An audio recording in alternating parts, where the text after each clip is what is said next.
nonstop. Well, when as that one's hammered deep, laying out is the center fielder. See, where What? was that from the shortstop? Yeah, yeah. Shortstop for the Cubs. Take notes. But when your starting pitcher is taking 34 seconds in between each pitch, and yes, they did specifically mention that on average, Beckett takes 34 seconds between each pitch. You got to have something to talk to. And then they kept mentioning how it's specifically against the rule books. And this is like the third or fourth year in a row that they've been whining about how long Yankees and Red Sox nationally televised The games best take. part was how they were saying at the end of the game how like, oh, the fans are all like booing or something right now. And you know why they're booing? They're booing because they've been having to watch these pitchers take forever to pitch. And I'm like, all right, the fans of the Red Sox Yankees game are not booing because they've been at a game for 4.5 hours. They are booing because Veritek just popped up on a 3-0 count. That was so funny when that happened. And then I thought, when Gardner hit that home run, I'm like, Brett Gardner just hit a home run, like a deep home run too, and that one's lined up the middle, just under the hitter or the glove of Tommy Hanson. When Gardner hits a bomb like that, we gotta win this game. And then Rivera comes in, and they've all but solved him. What's it called? Who had the third baseman Nunez hit the one over the monster, and that was like probably an out in other parks. And I was waiting. I was like, oh, so finally for like half an hour, I won't have to hear from Yankees fans about how like all those crappy dimensions because it worked out in their favor. And of course, all my Yankees fans, oh, totally legitimate. And then Scudero gets the off the wall, and it's like we go right back to fucking Fenway, and I'm like, yep. Well, I mean, I will enjoy it. That Scudero hit probably would have been a homer in Yankee Stadium because he hit that legitimately. Like he got a lot of that. I don't know. Maybe it would have been an out at the track. It would have been close. I think it would have been over the head, but either way, it's just hilarious to see because it's one of those things, and like not like I or any Red Sox fans are not total hypocrites about it, but this is like totally sucks and unfair, and then it works in your favor, and then suddenly everybody's quiet about it. It's funny how that works. Anyways, Halliday dealing here now. He's still behind 2-0, so he doesn't have any wiggle room, but he is Roy Halladay, so he might not need any, as that one's in there for a strike. Yeah, especially in this game, if those giveaway runs is a big difference. That's as much as we do have two great offenses here, we also have a really good pitching matchup. Man. Yeah, what's the bullpen? What are the bullpens like for both of these clubs? I assume since this is the championship series, they're at least solid or passable. Let's see. Where's my nice little setup thing?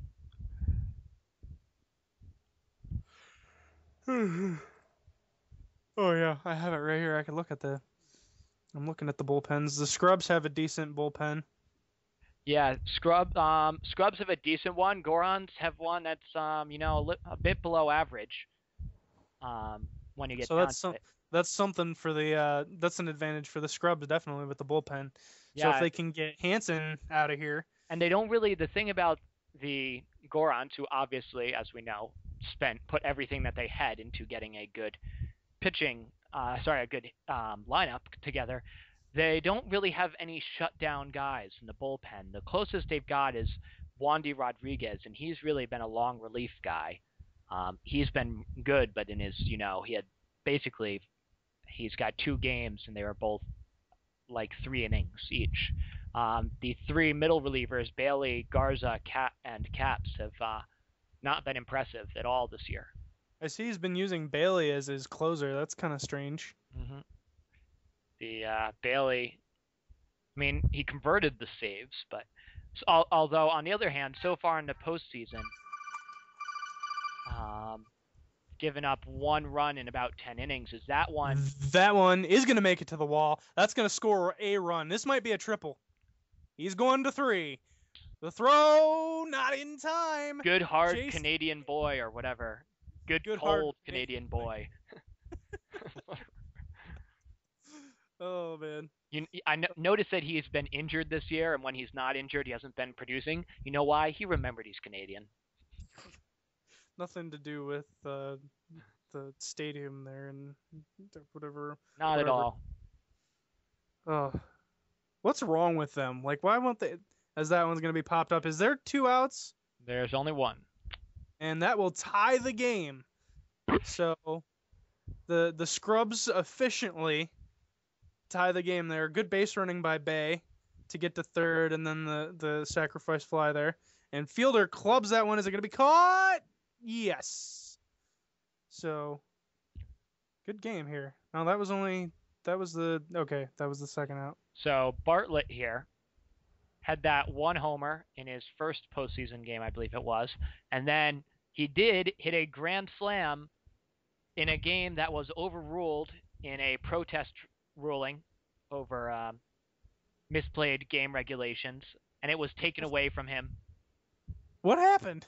When I missed this. That was when when the roster I put in the changed roster for righties instead of lefties, so we had to replay Game 5 of the series. The Scrubs still ended up winning, but the first time through was the one that was like 12-10 final or some bullshit like that, and Cliff Lee walked like 9 people. Second time through wasn't quite that bad. Wow. Glitchy ass game. Yep. And nice catch by the Scrubs right fielder. Yeah, Halliday really settled in here. A-Rod stepping up. Yes. Hoping to hit a royal flush on this at-bat. Really? Hoping to crank one to left field or to center fielder. I was hoping there was going to be a follow-up for that one somehow. Something about flushing his team's dreams down the toilet or something, or anything to justify that. He busted out on that at-bat. The center fielder came up with a runner straight to make that grab. Please stop. I can't do it. Oh man. Oh, terrible. Those might be the worst jokes. Those might be the worst jokes that have appeared on these broadcasts, and that is saying a lot. And really, we are currently talking. Volch decided that the Green Hill Hedgehogs, GHH, he noticed that it's an anagram for HGH. And so he decided that they were all on steroids? Yep. To be fair, they had like some freaky 5-homer game in Game 1 of their series, but still, it was like that special GHH HGH. Volch's leaps in logic are very legendary.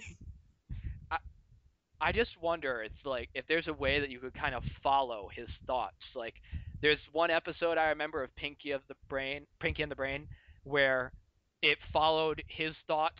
Like it just zoned out on what Brain was saying and followed his thoughts in the chain of spontaneous connections that he made. So that when Brain says, "Are you pondering what I'm pondering?" it makes sense. Yes. We can do that for Volch. Can we follow everything that he is thinking off of? I can only hope that science one day progresses to the point that we're able to do that. Just with Volch. I don't really care about anybody else. Yeah, no one else. We just want to be able to read Volch's mind. And Tulo hits an 0-2 pitch. Or no, that was a 1-2 pitch into right field for a single. So here in the postseason, he's realized that he can hit for average. Mm-hmm. Now they just need to start intentionally walking him for seemingly no reason. Is this going to be an out? Yep. So Jeff Keppinger, who's filling in for the injured somebody. Who is he filling in for? Is it Yeah, I definitely don't have Jeff Keppinger on my lineup sheet. Evan Longoria was injured, so he will be missing the first, I believe. He'll be back in Game 5, I believe. Oh my gosh, that is so brutal. Yeah, and it of course happened in the replayed game after the protest game. So not only did I take away Jason Bartlett's grand slam, my executive decision took away Evan Longoria's leg. But I don't want to get into another rant about how how awful the injury rules are, but they're fucking awful.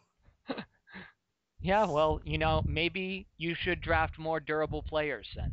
I don't even remember my player that got injured was so Russ meaningless too. Martin.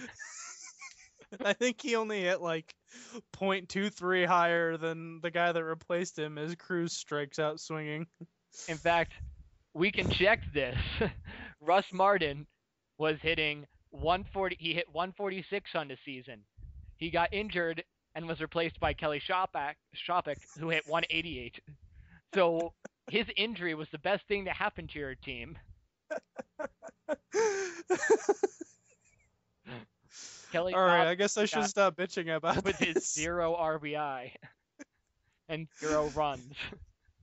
Well, look, that injury cost him more than just those games. It obviously threw off his. It's team chemistry. Your entire team. Oh, I wish I could look up and see if that was like the only games you won on the season. Oh, I know I won with Russell Martin in the team at the end because I had that 3-game win streak that kept me alive. But oh man, I so wish I had made the playoffs and then beaten Darunia. That would have been the best thing. Yes, well, after nothing can be more depressing than his loss last year.